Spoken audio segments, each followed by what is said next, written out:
Hello tout le monde et bienvenue sur ma chaîne Eco-Bricoleur. Alors aujourd'hui on se retrouve pour une nouvelle série de vidéos sur le robot tondeuse autonome. Aujourd'hui c'est l'épisode 1, on va parler du prototype. Donc le prototype en bois qui est ici. Je vais faire le tour du robot, je vais un petit peu vous montrer ce que j'ai fait. Et si le sujet vous intéresse, je vous invite à vous abonner. Et je vais faire des épisodes chaque jour je pense. Pour montrer un peu l'évolution, je vais beaucoup plus détailler. Donc ça va être cool. Avant de commencer, je tiens à dire que ce robot part d'une base de ce qu'a fait le youtubeur le Professeur Solaire, donc n'hésitez pas à aller sur sa chaîne et vous abonner. Ça faisait un petit moment que ça me tâtait de faire un petit robot tondeuse. J'avais déjà mes idées en tête et j'ai fait pas mal de recherches sur YouTube. Il y a pas mal de contenu, que ce soit sur des chaînes françaises, anglaises, allemandes même. Il y a pas mal de petites choses qui nous donnent des idées, donc c'est cool. Je pense que plus tard, je vais l'évoluer vers une version GPS. J'ai vu du contenu anglais qui faisait des robots en GPS, même des français, donc pourquoi pas. Donc aujourd'hui, on est le 5 avril 2024.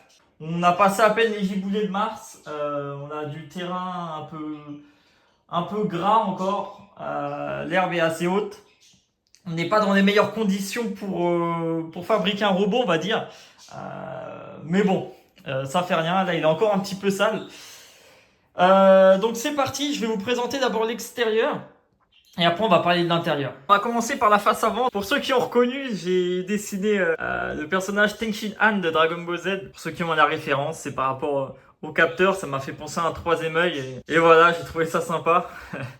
Justement, ce capteur, on va commencer par parler de lui. J'ai un angle de 70 degrés. Donc c'est plutôt pas mal. Je trouve que c'est assez limite parce que bon, 70, on est plutôt par là. Et l'inconvénient de ce capteur, c'est qu'il peut pas détecter à moins de 20 cm. En fait, il est compris, sa valeur c'est entre 20 cm et 3,5 m ou 4,5 m, je sais plus, j'ai plus le chiffre en tête. Nous, ce qui nous intéresse de toute façon, c'est moins d'1 mètre.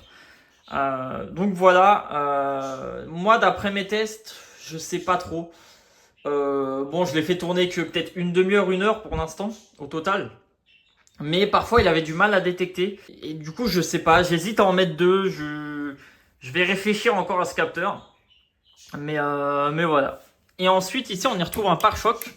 Donc moi, le pare-choc, c'était essentiel pour moi parce que ma vision du robot, en fait, de base, mon idée, c'était de me baser sur les robots aspirateurs de maison.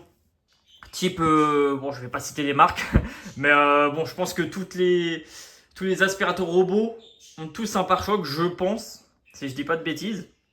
Et du coup, bah, c'est la façon la plus simple de détecter un objet, en fait. Quand il tape, il sait qu'il y a quelque chose et qu'il doit faire une action. Et pour moi, le pare-choc a été idéal. Là, c'est pas top du tout parce que si l'objet est là, bah, le robot il va être bloqué. Et là, pareil. Sur la version métallique qu'on va faire, je vais vraiment prendre toute la largeur et faire quelque chose de mieux. Là, c'était vraiment pour essayer. De toute façon, le bois, franchement, autant pour être précis, pour faire, pour visser les éléments, etc. C'est pas top. L'épaisseur, c'est pas top. Le bois avec l'eau, pas trop compatible. Le bois avec des moteurs qui tournent, ça peut prendre feu. Franchement, ne faites pas en bois. Moi, c'était vraiment pour essayer. Je vous le conseille pas. Donc voilà, on a fini sur la face avant. On va passer sur le côté. Alors le côté, je vais vous montrer qu'un côté parce que au final les deux sont identiques. Ici on y retrouve des roues, pardon, de 20 cm.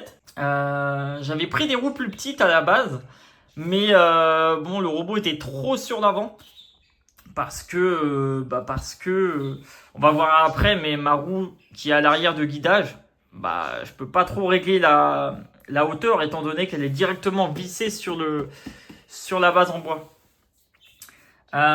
Ici, on retrouve un capteur pareil d'obstacle comme à l'avant, sauf que celui-là, il peut détecter beaucoup plus proche.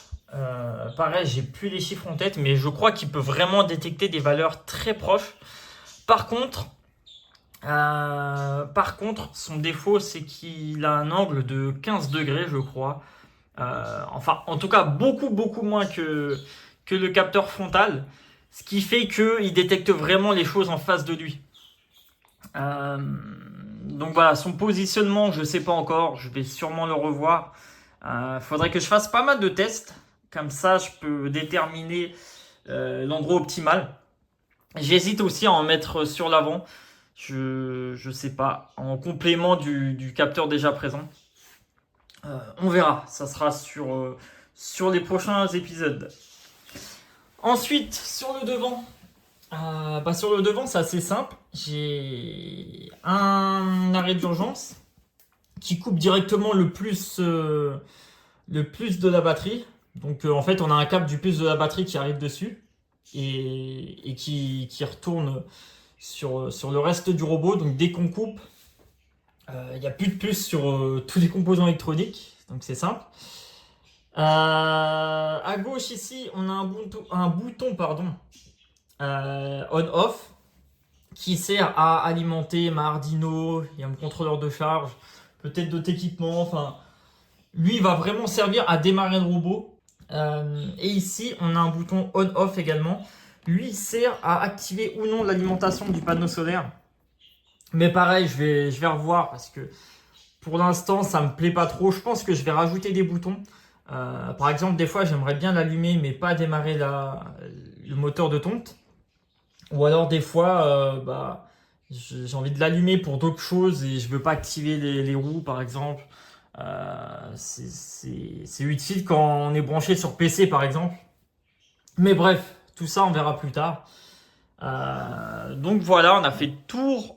On va passer sur le dessous. Alors, hop, on va le basculer comme ça. Alors, il est encore un petit peu sale, hein. Je vous ai dit, je l'ai envoyé. Je l'ai nettoyé très rapidement. Donc, la petite roue que je vous disais tout à l'heure de guidage, une petite roulette de chariot. Franchement, j'ai acheté ça à Bricomarché à je sais plus les prix. Il y avait plusieurs tailles. J'ai pas pris le plus petit, il me semble, mais je voulais quelque chose, un minimum de qualité. Voilà, je pense que vous pouvez en trouver aussi sur AliExpress très facilement. Il y avait même des roues. Donc voilà pour la roue. Et ici, on a notre lame de tonte. Alors, pas top du tout aussi pour le prototype, c'est qu'on est très proche du bois. Ça coupe quand même, mais c'est pas fou. Franchement, c'est pas fou. Le problème, c'est que la base en bois est tellement épaisse que je peux pas mettre plus bas, à moins de percer le bois. Donc, c'est pas top. Je sais pas si dans la future version, je vais faire un système pour pouvoir lever ou non la lame. Parce qu'au final, c'est pas franchement utile de modifier la hauteur de lame, je pense pas. Enfin, en tout cas, dans mon utilisation, pardon. Mais voilà. La lame fait 20 cm. Je sais que j'ai vu plusieurs types de lames sur internet. Il y a des lames, je sais pas comment ça s'appelle, mais en gros, on a un cercle. Et au bout, on a simplement des petites lames. On en a 3, 4, 5, je sais pas. Et moi, chose toute bête, quand j'ai acheté cette lame, je me suis dit, c'est mieux parce que ça prend toute la largeur. Donc du coup, au moins, ça coupe partout. Sauf que c'est un peu bébête de penser comme j'ai pensé. Parce qu'au final, quand on a le cercle et qu'on a que des lames au bout, la lame, ça tourne. Donc ça va couper partout autour. Donc ça revient au même.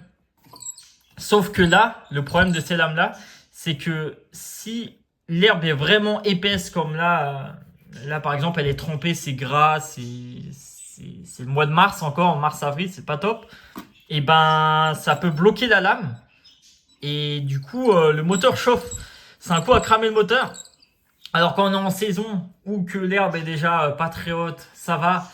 Mais voilà, faut faire attention. Ça peut être problématique hein, si vous montez votre robot. Le choix de lame, il peut être important.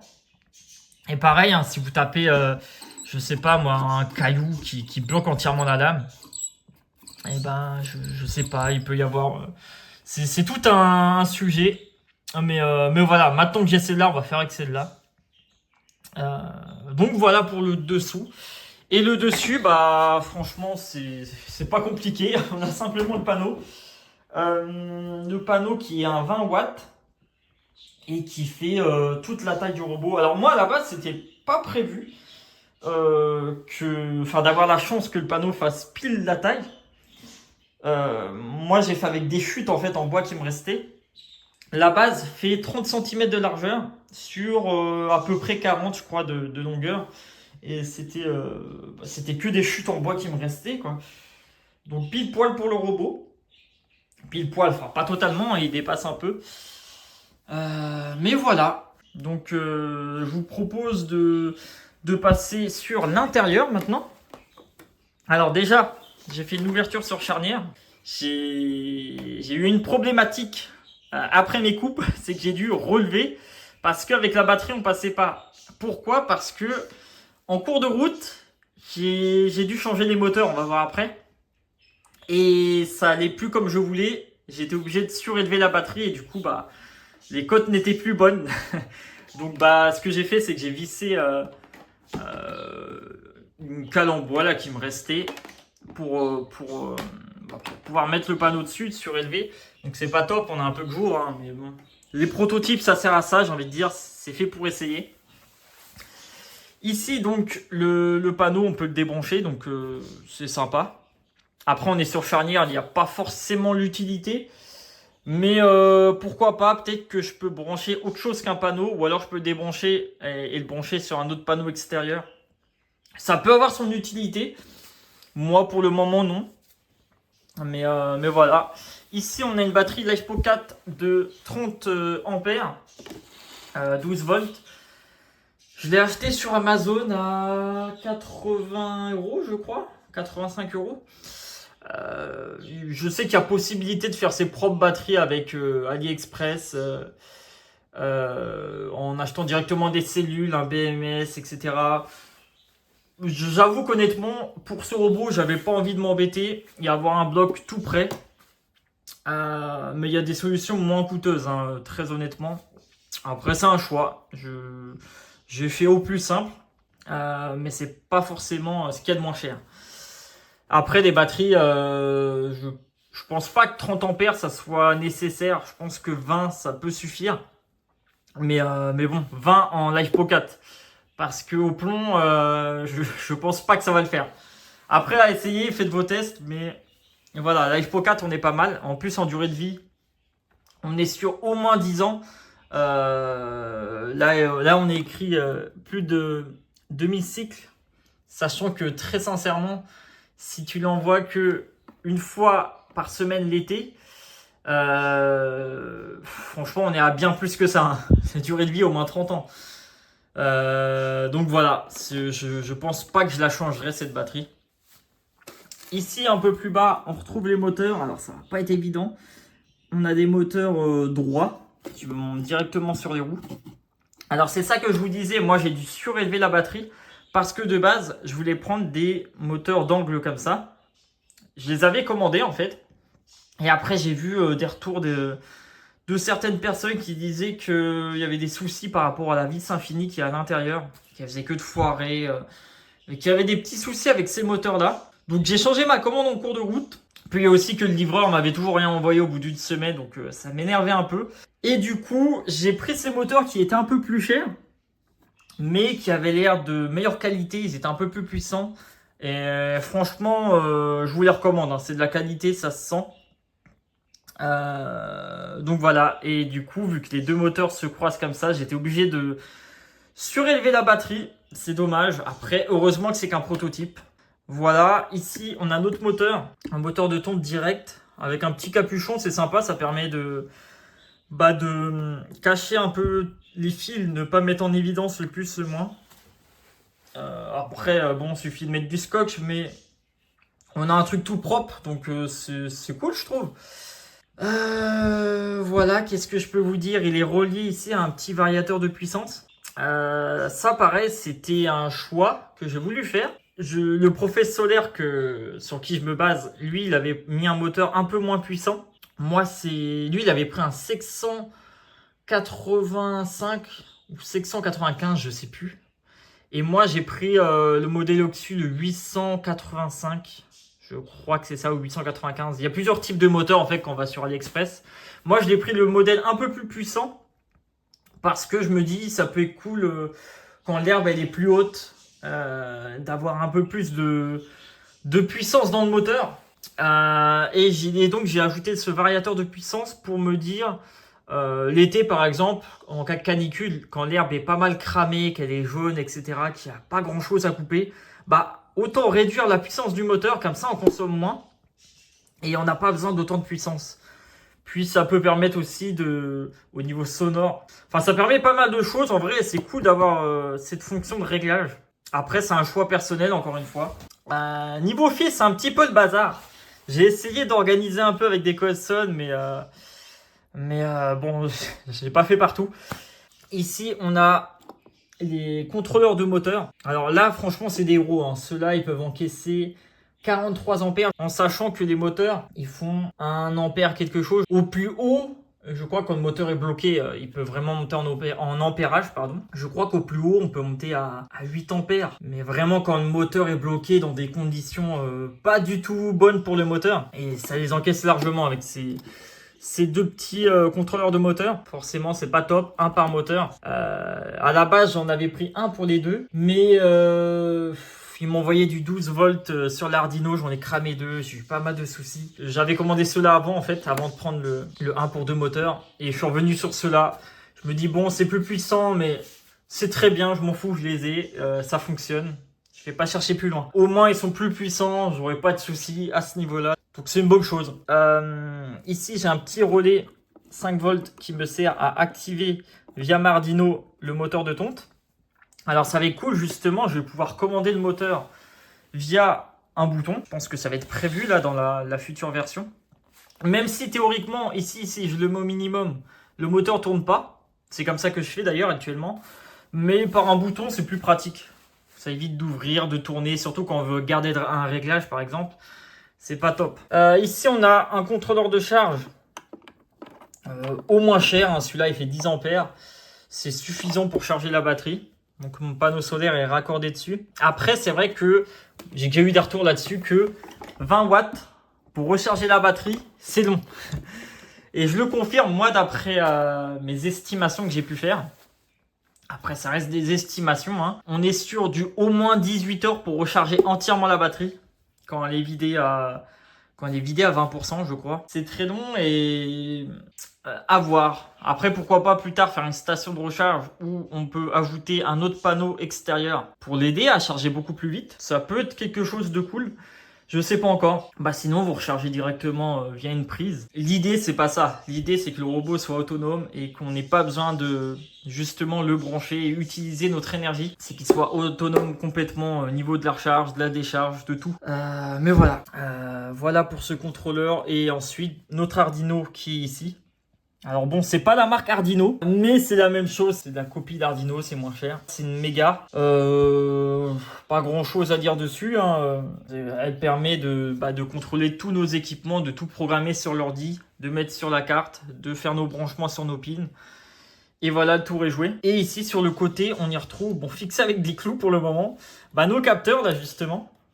Nos capteurs, donc celui-là, c'est le capteur frontal, mais c'est le même fonctionnement en fait, c'est le même branchement. J'ai essayé de regrouper à peu près. Maintenant, je vais vous parler un petit peu de mes retours. Donc déjà, j'ai des problématiques. On a vu la hauteur de caisse, là, ça va pas par rapport à la batterie, ça dépasse, c'est pas top. Donc ça, c'est un premier problème qui va être réglé pour la future version. Deuxième souci, par rapport au poids. En fait, là, il faut savoir que le poids est très mal réparti.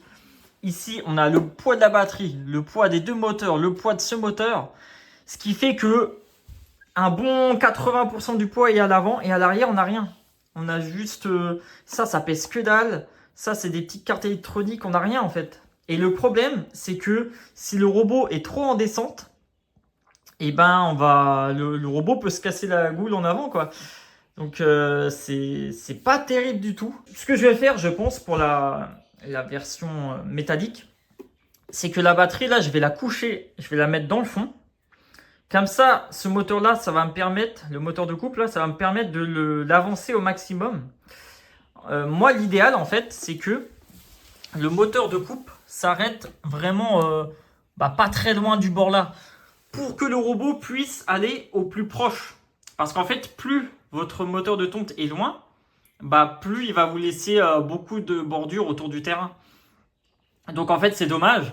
autant mettre le moteur au maximum à l'avant. Les roues là, ne pas les faire dépasser, hein, je vais les reculer un peu. Pour avoir vraiment tout au bord. Et que le robot, enfin maximiser en fait la tonte. Donc voilà, je vais faire ça, ça va équilibrer le poids. En fait, on aura le poids de la batterie à l'arrière et les moteurs. Je pense que ça sera kiff-kiff ou au pire, il y aura une petite différence, mais ça va le faire. Je m'inquiète pas pour ça. Et ensuite, qu'est-ce que j'ai d'autre? On a les roues, c'était pas top. On a la lame que je vous ai dit. La lame, ça va pas, on a trop peu de jeux, mais ça, en passant sur une structure métallique, je vais gagner ça comme épaisseur, donc on devrait être bien. Je pense qu'il n'y aura pas forcément de modif. Je sais pas si je vais faire le système de hauteur de tonte, hein. Comme je l'ai dit tout à l'heure, je pense que je vais pas le faire. Qu'est-ce qu'on a d'autre? Je sais plus, très sincèrement, je sais plus. Ça va me revenir quand je vais faire mes tests, mais voilà. Si, on avait un souci justement par rapport aux roues. Moi, dans mes tests, le robot tournait roulait pas totalement bien. Après, bon, le terrain est gras, comme j'ai dit, hein, il y a eu les giboulées de Mars, etc. Mais le robot avançait pas correctement. Et ce que j'ai fait, c'est que niveau programme, j'ai triché un peu, j'ai réduit la puissance d'un moteur pour que ça tourne à peu près droit.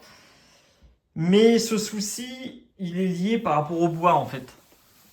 Ma structure en bois, en fait, quand tu vises sur du bois, j'ai pas des coupes nickel en fait. J'ai vissé un peu comme ça, c'est un petit peu de travers, c'est pas très droit. Quand ça va être sur du métal, ça va être beaucoup plus précis. Le bois, moi, c'est pas une matière sur laquelle j'aime bien travailler. J'arrive pas trop à être précis là-dessus. Donc sur la version métallique, je pense que les moteurs bien fixés, je vais essayer de regarder par rapport aux roues, etc. On devrait récupérer cet écart, j'espère. Peut-être que je devrais passer sur des fils plus épais pour avoir moins de pertes. Enfin, en théorie, les moteurs devraient tourner à la même vitesse. Donc on verra ça. Mais voilà. Alors, je vais pas vous montrer le programme. Ça sera le sujet de d'autres vidéos. Justement, vu qu'on va passer sur la structure métallique, on aura une étape où on va s'occuper de faire la base, mettre les roues, motrices, etc. Et au fur et à mesure, je vais vous montrer des programmes. On va le faire ensemble. Et donc, c'est pour ça que je pense pas que ça soit utile pour l'heure de montrer le programme. Sur ce prototype, du moins. Mais il n'y a rien de très compliqué et vous allez voir, je vais vous montrer des outils qui vont vous aider à faire vos programmes. C'est très utile, moi ça m'a beaucoup servi. Même si je suis développeur de base, donc c'est un peu mon domaine. C'est pas forcément mon langage, mais ça fait rien. Et voilà, donc si la vidéo vous a plu, si le sujet vous intéresse, n'hésitez pas à vous abonner, franchement. Et n'hésitez pas à mettre un petit j'aime pour me soutenir, c'est cool. Je vous invite à regarder l'épisode 2 s'il est déjà sorti. Sinon, ça sera prochainement. Vous allez voir, là on est 5 avril 2024. J'ai prévu de tourner ça la semaine prochaine. On va voir si j'ai pas forcément de retard ou d'autres imprévus. Mais ça devrait se faire la semaine prochaine. Et voilà, donc je vous dis à la prochaine.